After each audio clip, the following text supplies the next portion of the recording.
Hello, everyone, and welcome to another episode of Little Give. Today, we have another incredible guest on, and I cannot wait for you to meet her. Go ahead, introduce yourself. Tell us where you're from. Tell us what you're all about. Hi, Cindy. Thanks for having me. I'm excited to get to talk with you today. I'm Liz Toombs, and I own PDR Interiors, which is an interior design firm. And we've got offices in Tennessee and Kentucky, but we work on sorority houses all over the country. And so we travel to all different college campuses, creating beautiful spaces for college women. And it's really a lot of fun.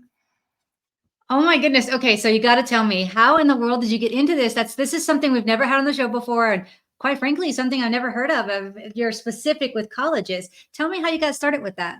Yeah, sure. I get that reaction a lot. It is unusual, and if you aren't familiar with the Greek system, it may be very foreign to you. So, I used to live in Lexington, Kentucky, where the University of Kentucky is based, and that is where I went to school.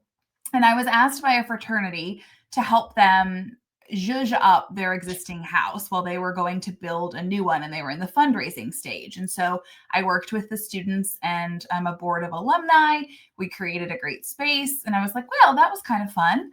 And then they referred me to a sorority, a women's organization on that same campus, and I helped them with their house. And then that sorority said, hey, do you ever travel? And I was 25 years old, had just started my business. You say yes to everything, right? You see what sticks. And I was enjoying the work. And so I said yes. And then here we are 16 years later, and it's 90% of what we do. We still work with some residential homeowners as well. But like I said, we travel. My team and I were all remote. We travel to these campuses. We design the spaces, the communal spaces, but also sometimes the like private bedrooms within these sorority houses. And we just create spaces that promote well-being. They're the backdrop for these students going through their college life, which is a very pivotal 4, 5, 6 years, depending on how long you're there. And we just really get a lot of fulfillment from getting to do that kind of work. Wow, that's such a cool story. It's like, you just kind of stumbled into something you're really passionate about. A lot Mhm. of people wish that they could have that experience. Tell me how it's been to see the transformation and how you feel whenever you get to like know someone's going to actually go in this space and feel the way that you intended them to feel when they got into that room. That is like such a cup filler for me. If I hear that they're enjoying their space and they're really getting together and connect with other members of the organization and use the space, just like you said, the way that I intended, that lets me know like we hit the nail on the head. And that was a really successful project. And, you said I stumbled into it. I totally did, right? I said yes to something and tried it out, discovered I liked it. I was enjoying the work I was doing. Not everyone can say that about their work. And then now I really have found the calling and the purpose behind it. In a world where mental health and well-being is so important, I see how vital the work that we do is within these spaces. And it's just really cool to get to be such a small part of these college women's life and experience. Oh, I love that. Talk to us a bit more about, you mentioned mental health, you mentioned so many different things. Talk to us a little bit more about how you came across the things that you were not expecting in the work that you're doing that has really paid off to help others. Yeah, so in 2020, I was teaching a college course on soft skills.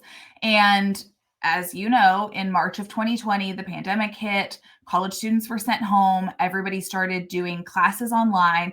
And I just watched my students kind of wither a little bit behind the camera. Obviously, there was a lot going on in the world, there was a lot of uncertainty. But I just realized that not having human connection was really a major thing. And so then once everybody started coming back to campuses and we started getting back into work and seeing the way that college students were interacting and how things had changed since the pandemic, I realized how important connection and community was. And that is why Greek life is so important, because it gives you a place to belong. It gives you a group of familiar faces to support you as you're going through these transitional years. And so these spaces where the students live and study and gather, it's so important to foster that connection. And so to give them spaces where they can all sit and watch The Bachelor together, or they can have parents weekend and their parents can come and they all get to meet each other and gather in these large spaces. And so it's just been very interesting to watch the conversation around mental health evolve. And so I've done some certification called Science and Design certification to learn more about what to incorporate in our designs to promote well-being within the people that we're serving. Hi, my name is Justin Clark, and I'm the president of the board of directors for Driving Single Parents, a 501c3 nonprofit serving the citizens of San Antonio and Bexar County, Texas. I'm here today to tell you a little bit about the great work that our organization is doing for the citizens of San Antonio. What you're about to see is just a few photos and videos of the way that we're changing lives for single parents in and around San Antonio, Texas. Our first giveaway took place in April of 2017, just one short month after the formation of our organization. John, a Bexar County resident, was the victim of a horrible drunk driver incident. He and his daughter survived the crash, and we were so proud to give our first car to this deserving family. Fast forward to 2020, a very difficult year for nonprofits. We were able to secure 4 vehicles for single parents in need. Our organization, including our board of directors, list of partners, and portfolio of people we've been able to help in San Antonio, continues to grow, and it's all thanks to donors and local community organizations that have helped us along the way. This giveaway took place in 2021 and shows that we continue to help single parents even after the struggles brought about by COVID-19. Because of limited funds and the overwhelming need, we at Driving Single Parents are incredibly selective with the people we help. Some are victims of domestic violence. Others had a spouse pass away tragically or otherwise fell on hard times. These single parents show adversity in the face of challenge and aren't looking for a handout. We offer a hand up and help get them back in the driver's seat. Many of the single parents we help go on to graduate college, get promotions, get married, mentor others, and some have even been so touched by the gift we gave them that they have decided to join our board of directors to pay it forward and ensure the continued growth of our organization. If you would like to help our organization continue to grow and continue to help single parents in need in San Antonio, Texas, and Bexar County, Texas, we would really appreciate your support. Please visit us online at www.drivingsingleparents.org. Thank you. Ah, that's just so beautiful. I love how, it seems like interior design, okay, you make things beautiful, but I love how you kind of break it down to show that there's so much more than just a pretty space, and how you make it functional, and how you make it a gathering spot, and how it helps people feel good and their mental health. And I just really love this. And I know when we talked in our pre-show that I really just fell in love with your excitement about what you do and how much you really genuinely care about what you're delivering. Is it difficult for you sometimes to kind of figure out exactly what is going to make a client really excited and happy with the placement of things and all the things that go into interior design? It can be, because unlike a residential home, if I was designing something for a family, parents, children, I can start to pull out some information from those folks and start to figure out how they live. Sometimes when you're doing these larger communal spaces, you have a lot of voices involved. You have the students that live in the facility. You have people that are alums of the organization. You may have headquarters involved. And so there's a lot of opinions and moving parts. And so my team and I have really had to refine, okay, what questions do we ask? What things are we trying to get to so that we can understand their psyche, their needs, what the overall desire is, so that we can design correctly. So it took some trial and error. So now things go pretty smoothly, but every now and then it can be a little challenging.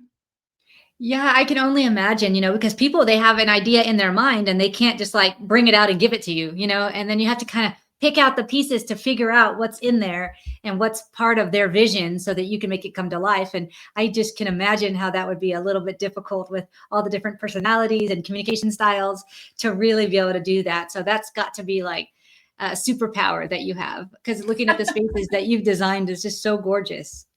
Well, thank you. I joke that I needed a psychology degree, really, just to be able to get in there, because you really articulated one of the challenges, which is someone may have something in their mind's eye, but they may not be able to communicate that clearly to my team. And so that's, again, where all those questions come in, and we really start to pull things out of them and use some visual representations to get some reactions from them. And then we're able to translate that into, okay, this is a design direction. Oh, that's so, so cool. It's so interesting how you incorporate all the different pieces to it. So what was the favorite part of the work that you do? It is the smiles and the squeals that we see on the students' faces when they come in. And a lot of times we're not there when the spaces refresh have been revealed. So if somebody sends us a video or pictures or a testimonial, that really warms our hearts and makes us excited and feels like, okay, we did a good job. But I love when we do get to see those things. Yeah, I can totally relate. I founded a nonprofit called Driving Single Parents, where we give away cars to single parents in need. And there's nothing quite like handing a pair of keys to someone that you know that's really going to change their future for themselves and their children. Yeah. And it's just that moment of like the like you're giving something to someone that it's really going to make a difference in their life. And I know that that's got to be the same kind of feeling you get whenever you see these reveal videos and see how excited people get about your work. Yeah, absolutely. And then it makes me feel like we're not working in a silo. It's like, okay, what we're doing really does ripple out and have an effect on people. And so it's kind of like that show. Remember Extreme Home Makeover that was on TV a while back? I interviewed them on this show. Yes. I actually interviewed them. Yeah. That's so cool. But yeah, it's that kind of vibe, just like you're talking about with giving the car keys, with turning over the home, all of it. Yeah, it's so, so cool. Such heart work is what I like to call it. Yes, very true. Yeah. So what did you do next? So you've done this business, you're really blossoming in this way, and then you go on to do some other things. Tell us a bit about that. Yeah, so right now I am exploring product design. So I've been in the space for a while, the Greek organizations, trying to figure out, okay, what are the needs? What are we missing? What can't I find when I'm doing a project? And so now I'm sort of exploring, okay, what products could we create that there is a need for that I can't find when I need it? So just playing around in that realm and seeing where things could go, and just waiting to see how it all transpires. Hi, my name is Andrew Fraley, and I believe that sometimes we all need a little bit of help. If you're in the San Antonio community and you need some legal help, call me at 210-725-4658. Oh, that sounds so interesting. I bet you're going to come up with some great ideas because you're someone who lives it, so you know exactly what you get and what you can't get and what you need and what you wish you had. And you put all that together and you can probably make something really cool. That is the hope. Yes. Thank you.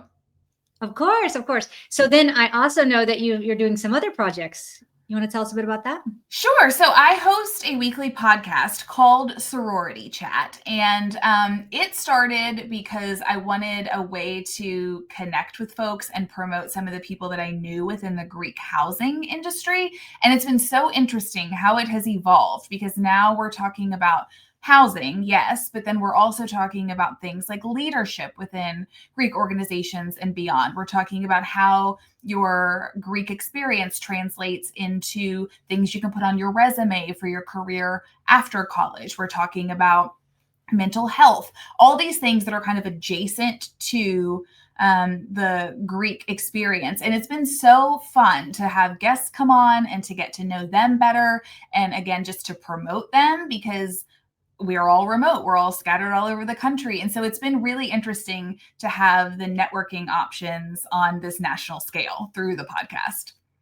Yeah, that's awesome. So where did the idea come and the inspiration come for this podcast? Girl, I just like to talk. And so I started a podcast years ago with a friend of mine who had a boutique. We were both in Lexington and we were showcasing other female business owners. And then that sort of went by the wayside. And I thought, how can I take this podcast concept and translate it over to be something that is comparable or compatible, I should say, with the work that I'm doing in Greek design. And so then Sorority Chat was born, and I've been doing it for a few years now. I recently hired a producer. I guess it's been about a year, and we've been doing regular episodes, and I'm enjoying it so much more with having his help. And so I'm really looking forward to the coming year and what episodes we're going to be putting out. Oh, that's so cool. So what is your favorite part of hosting the podcast? Connecting with the guests, learning their stories. I always say, tell me your origin story. I want to know your background. How did you get here? Just the same way that you're asking me, like, how in the world did you get into sorority house design? I've never heard of it. Like, I love hearing what brought people here. And there's always usually kind of a full circle story with it. And that gives me goosebumps. I love hearing what people's calling is and how they got here. And I just find it really inspiring. I'm the same way. I absolutely love to, I could literally be at a bus stop and be like, oh, so tell me your story. Yeah. I just love to hear people's stories because everybody has one. Mm-hmm. And it's so incredible, all the things that you go through and you grow throughout your life to get you to where you are today and then to get you where you're going. So Absolutely. I am with you on that one. Love it. Love it. Love it so much. Yeah, I thank you. Yeah, I think it's really fun, just the same way that you're driving to like have this show and talk to people. There's so much, I think, fulfillment that comes from getting to know others.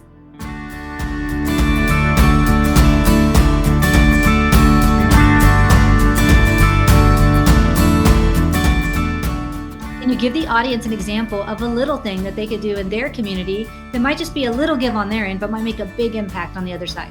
Yeah, absolutely.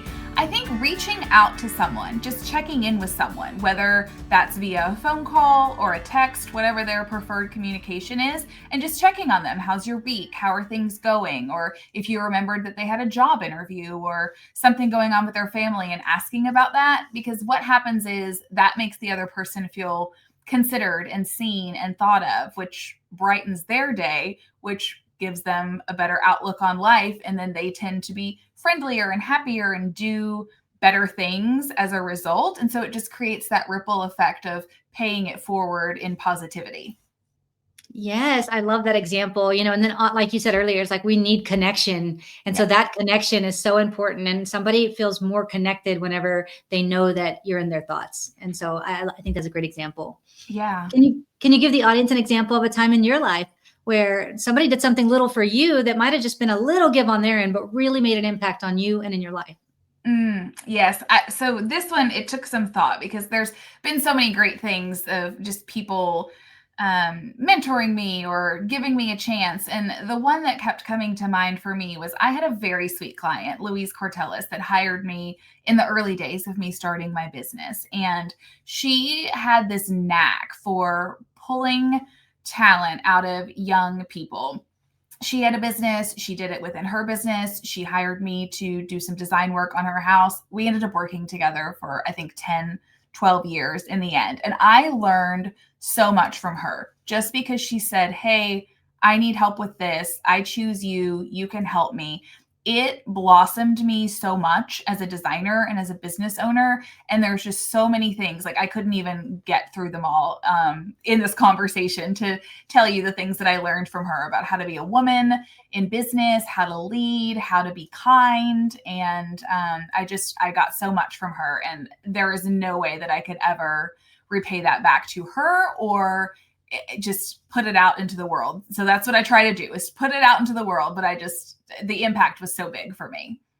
Yes. I mean, I love that story. And, I think that maybe that helped you in where you're at now with your podcast and helping other young women and all the things you're helping them grow through, because that was how you were treated when you were, younger and you're starting out and you needed that mentorship. And now you do that for so many other people. I love how you've passed it on. Oh, thank you. Yeah, mentoring is such a cornerstone of the work that we do at PDR. I've always had interns come through. I try to foster young designers, young entrepreneurs, females coming through. And also there's some other things outside of that I do with Alpha Gamma Delta, which is my Greek affiliation. They have a leadership program called Empower, and I've done facilitating within that program for the past 2 years. I just enjoy it so much just because I know the things that I didn't know when I was their age. And so I just want to help folks to be able to do better and just kind of bring up the next generation. Oh, and I have no doubt that you're helping so many. That's so beautiful. Speaking of helping others, what about nonprofits? Are there any nonprofits that you are excited about? Yes. So I lost my mom to kidney cancer in 2012.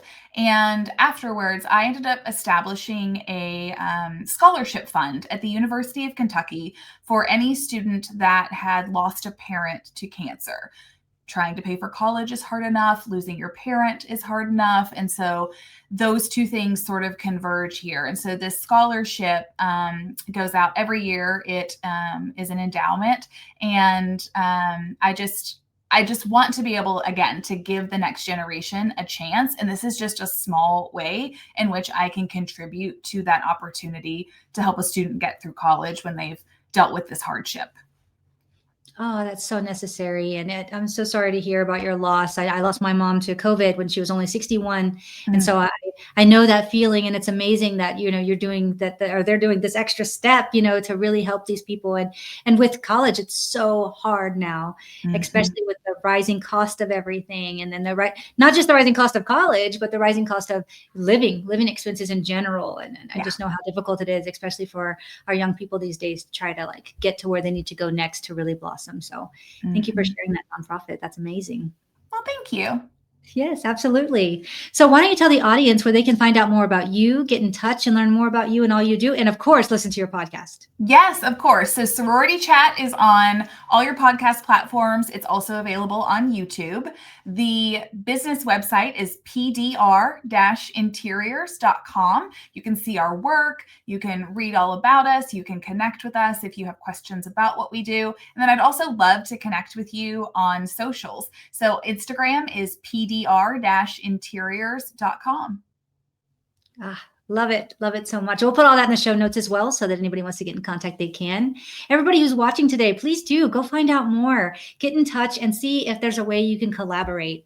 Watch our podcast, because I have no doubt there's so many nuggets in there that can be used to help make things better for our youth. So thank you so much for being on today. I'm so grateful. If y'all were excited about the nonprofit that she mentioned, please do go visit that website, learn more. And if you can, go make a donation, $1 or $5 multiplied by everybody who's watching today.